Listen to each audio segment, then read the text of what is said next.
are my top three games of this week? Let's start at number three. We got number 19, Kansas, at number 25, UNC. I like this game for so many different reasons. Darryn Peterson, oh my goodness.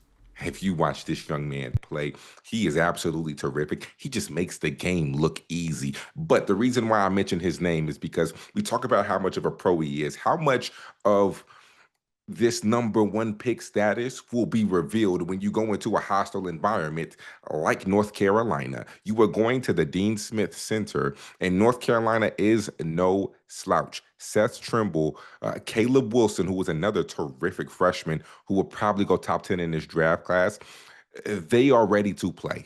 They are going to be locked in. They're going to be loaded. This is a better North Carolina team that we have seen in the past few years. Darryn Peterson's first true road test. How will he perform when the lights are as bright as they are? That game will be on November 7th, Friday, November 7th. Oh my goodness. I got my days mixed up. Friday, November 7th, 6 p.m. Central Time, 7 p.m. Eastern Time. All right, number two.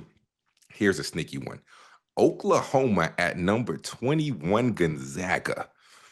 Ooh, I know you say Oklahoma, they're not ranked, and there's some other ranked matchups on here on the slate that I'm not putting ahead of this game.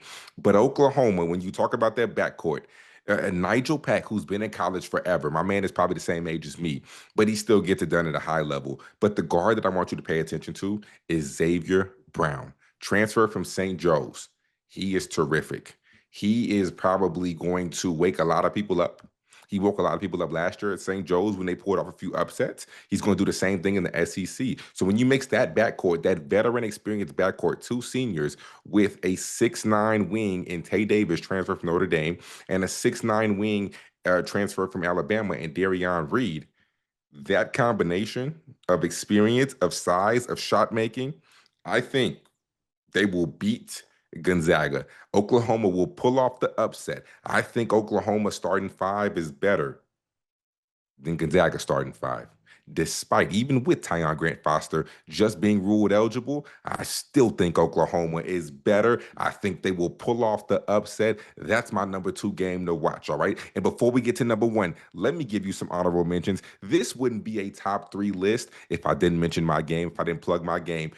ESPN2 Sunday, 1 p.m. Central Time, 2 p.m. Eastern Time, Texas A&M at Oklahoma State. If you like buckets, if you like a lot of up and down transition type of styles of play, you need to tune in because that is the game for you.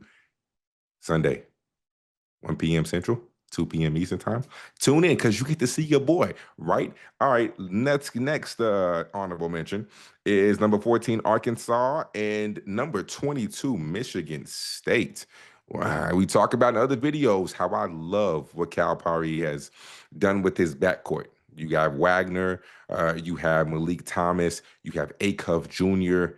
Well, they get to get their first test on the road, a high-level test with this Michigan State team. This is a typical Izzo team. They are tough, they're long, they're athletic. Cohen Carr has taken that next step. He has become a dude, an absolute dude. And you want to talk about the most athletic players in all of college basketball? I promise you, this young man, I witnessed him, not in person, but it was over TikTok, right? I witnessed this young man do a windmill from the free throw line. And I'm not talking about them windmills where your foot is like a foot above the free throw line, like in front of the free throw line. So we just say free throw line because it makes it sound cooler. No, people. He was behind the line and flew.